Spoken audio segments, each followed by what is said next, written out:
Oi, gente, bom dia. Hoje nós iremos dar continuidade da aula passada, ok? Para a gente concluir.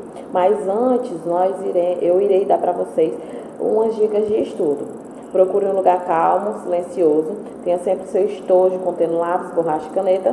E também o seu livro de história e seu caderno, para vocês fazerem as anotações, ok? Nós iremos falar da Grécia, né? Parte 2. Vamos dar ênfase ao período helenístico, ok?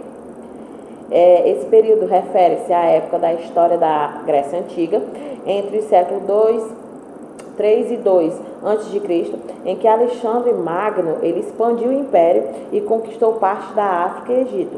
Esse período é marcado por conquistas territoriais e também pelo desenvolvimento cultural e artístico. Diversas cidades foram criadas durante esse período, incluindo a Alexandria. Além disso, as artes plásticas, arquitetura e literatura tiveram grandes mudanças. A influência do período helenístico foi tão grande que, mesmo após a queda do Império, a cultura continuou predominando nas regiões conquistadas. O período helenístico ele foi de grande difusão cultural, ao mesmo tempo em que territórios eram conquistados e cidades criadas. A cultura grega se diversificava e mesclava as culturas ocidentais. A arte helenística era distinguida pelo realismo, as representações dos homens, da dor e da violência que tanto caracterizou a época. O movimento dos corpos e as expressões teatrais ganharam destaque. A filosofia e as ciências também sofreram influências da cultura. Na filosofia surgem três correntes filosóficas: o estoicismo, o epicurismo e o ceticismo. As ciências se desenvolveram: a matemática, a geometria e a astronomia ganharam novos rumos. O estoicismo ele acentuava a firmeza do espírito, a indiferença à dor, a submissão à ordem natural das coisas e a independência em relação aos bens material. Já o ceticismo era uma corrente filosófica, né, que caracterizava essencialmente por duvidar de todos os fenômenos que rodeiam o ser humano. E durante esse período teve uma batalha, né? A Batalha de Queroneia. Ocorreu nas imediações da cidade-estado grega homônima, em 2 de agosto de 338 a.C. Foi a batalha mais importante travada pelo então rei da Macedônia, Filipe II. O rei macedônio lutava pela expansão territorial de seu reinado e a consequente integração das cidades-estado gregas, que ficaram unificadas sob o comando da Macedônia. Para compreendermos a importância dessa batalha, temos que entender o contexto em que ocorreu o empreendimento expansionista de Filipe II. Filosofia grega. A história filosófica teve início há mais de 2.500 anos. Foi na Grécia Antiga que esta ciência nasceu e ganhou suas primeiras dimensões. Apesar de conviverem em cidades-nações diferentes e adversárias entre si, os gregos conseguiram dar origem a uma comunidade única em relação à língua, religião, cultura, que impulsionou o grande salto da ciência na Idade Antiga. A extraordinária capacidade intelectual grega foi causadora do extraordinário progresso das diversas áreas do conhecimento, as artes, a literatura, a música e a própria filosofia. E na filosofia, né, grega se destacaram alguns filósofos. Pitágoras, ele foi um grande filósofo pré-socrático e matemático na Grécia Antiga. Segundo ele, tudo é número. Frase que indica uma explicação para a realidade e tudo que existe no mundo. A ele foi atribuído o uso e criação dos termos filosófico e matemático. Ele nasceu na ilha grega de Samos, na costa jônica, em 570 a.C., estudou matemática, astronomia, música, literatura e filosofia na sua cidade natal. Foi orientado na cidade grega de Mileto por um dos maiores filósofos pré-socráticos, que foi Tales de Mileto. No entanto, suas ideias revolucionárias para a época o levaram a ser perseguido. Segundo Pitágoras, os números são a base da vida na Terra.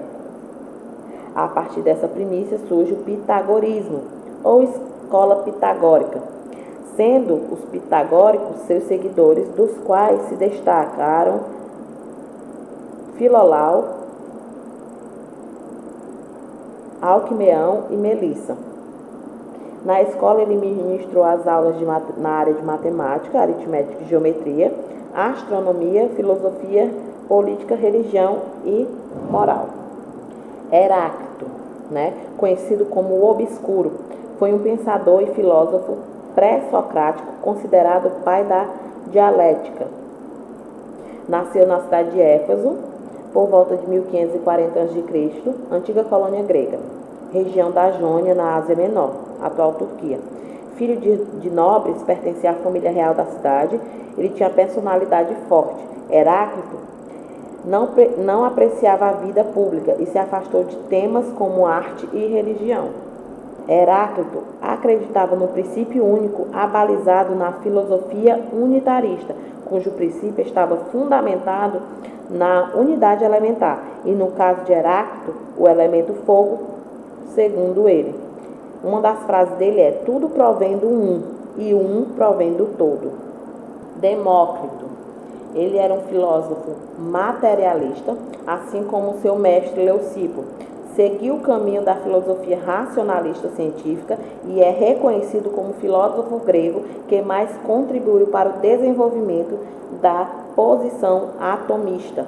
Como não havia distinção clara entre filosofia e ciência na Grécia, como a posição atomista de Demócrito é muito semelhante aos desenvolvimentos do século XIX, acerca da compreensão da estrutura atômica.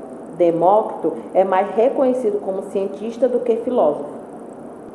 Sócrates, considerado um dos maiores nomes da filosofia clássica, junto com Platão e Aristóteles, Sócrates é famoso por ter contribuído para os primeiros estudos dessa área, sendo considerado inclusive patrono da filosofia ocidental.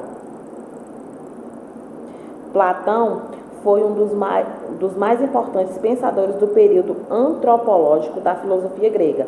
Ele fundou um pensamento metafísico próprio, relegando a questão do ser e das essências, o princípio e a chave para se ter quando ter qualquer tipo de conhecimento acerca do mundo. E por fim, Aristóteles, Para Aristóteles, a lógica não é ciência, e sim um instrumento para o correto pensar. O objeto da lógica é o silogismo, que nada mais é do que um argumento constituído de proposições das quais se interfere, se extrai uma conclusão. Assim, não se trata de conferir valor de verdade ou falsidade às proposições, nem à conclusão, mas apenas de observar a forma como foi constituído. E a arquitetura grega, se desenvolveu a partir do século 8 a.C., sendo inspirada nos estilos jônico, o dórico e o coríntio. Nas grandes construções gregas, os materiais mais utilizados eram as pedras, mármores, madeiras e calcários. Naquele tempo, as estruturas já contavam com uma grande engenharia, simetria e uso de cálculos e proporções matemáticas. Na arquitetura grega destacam-se os templos, geralmente locais onde se realizavam diversas celebrações, acontecimentos civis, eventos esportivos e etc. e cultos aos deuses, da qual se destaca a Acrópole e o Pantenon de Atenas. na capital grega. Para os gregos, deuses habitavam os templos. Além dos templos gregos, praças e teatros foram erigidos. Aqui é um dos templos, né, que foram construídos na Grécia. Então, galera, o nosso conteúdo foi até aqui, ok? Espero que vocês tenham gostado da aula.